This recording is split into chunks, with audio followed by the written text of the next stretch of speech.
Selective permeability.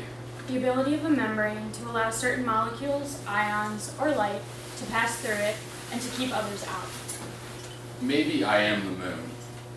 Maybe I'm nothing other than too small to survive alone, predestined to have a purpose hell-bent on dependability.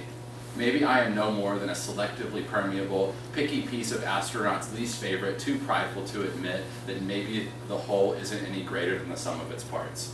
Maybe I am, in fact, hollow. I am the crannies and curvatures that characterize me, but my crevices are starting to look like cracks, pitifully awaiting your choice to sink in. And maybe I am the sun, predestined to have a purpose hell-bent on dependability, because as soon as nightfall seeps in, I sure as hell don't get to shine.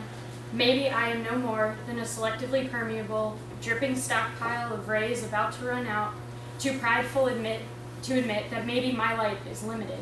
Maybe I am but a projection. My glow means nothing unless your crevices choose the path of iridescence. But the spaces left between my sunbeam fingers and the empty space next to me and the holes between heartbeats, all these vessels with the porosity to let you go, lay there exposed in the celestial light, telling me I'd done the right thing, that my light was better spent elsewhere because as I peered at all things penetrable, I only saw my glow in him. I said I love you for the last time, but I couldn't believe you weren't there to kiss the cold finality off of my lips.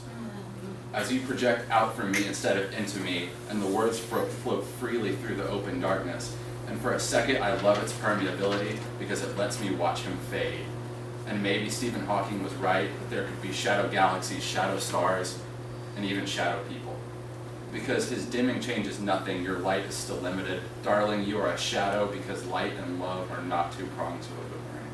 Yet just months before, I'd sank into your ethereal embrace because for a moment I felt safe, projecting into someone pure, someone who hadn't hurt me and wouldn't unleash their own darkness despite how often I'd turn out my light.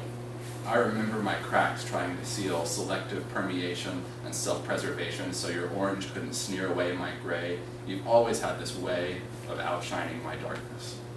And I know where your darkness comes from because I see your face in every line etched on those of the galaxies before you, wrinkled where time and the absence of light had found their way into the craters of a face you'll inherit in a few decades if you're lucky enough to be able to survive that long without my light. Your flames are bound to extinguish, so darling, I'll keep my dart if gray is what it takes to avoid an expiration date. Then I'll happily bend while you break.